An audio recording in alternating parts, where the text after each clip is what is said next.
What has been the most fascinating learning experience for you in all these years of working with bees and everything? What do you think has worked in terms of have you learned about them and have you thought about them?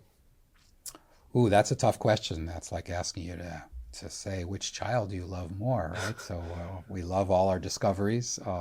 They've all been great, and they've all been exhilarating when we have made them. I can focus on one set of studies that took us down the path of thinking about nature nurture the way I described before, and and really connecting genomes and genomics to behavior. And so one case was there was a gene that had been studied in fruit flies called the foraging gene. And this gene in fruit flies existed in terms of DNA variation. So different flies had different DNA sequences of that gene, and the differences in DNA sequence were associated with differences in behavior.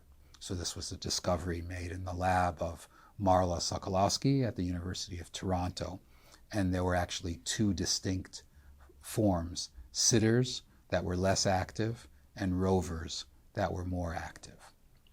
So even before we sequenced the honeybee genome, I led the consortium that sequenced the honeybee genome. Even before we did that, we thought that gene was interesting, but interesting from a perspective of, well, if there's DNA variation that gives rise to these differences in behavior that are more or less fixed, they're less active, these are more active, they've inherited that difference.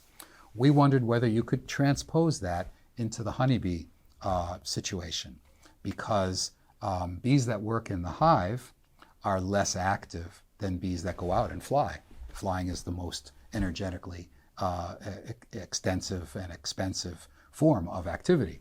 So we wondered whether the same gene might be active on a shorter time scale.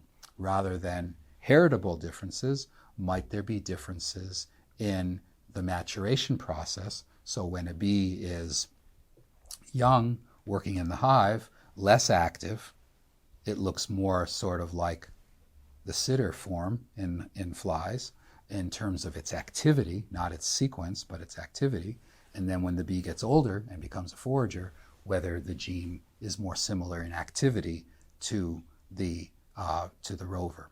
And so we were asking for the first time, can you transpose long-term changes acting on the genome and short-term changes acting on the genome? So this was the work of former graduate student Yehuda Ben Shachar, who's now a full professor at Washington University in St. Louis. And it was a very creative way of thinking about transposing these ideas and creating that connection between DNA and RNA. So we were thrilled when we saw that, yes, in fact, foragers do have rover-like activity of this particular gene, and we could artificially induce that. We could treat young bees, make them become foragers by doing those manipulations, and gave us the first taste of that, suggesting, wow, yes, this is a real path to follow. Honeybees will be useful in this path. And then the second part to that was when we did start going into genomics, the very first experiment we did comparing nurses that work in the hive and foragers, comparing the activity of their genes in the brain.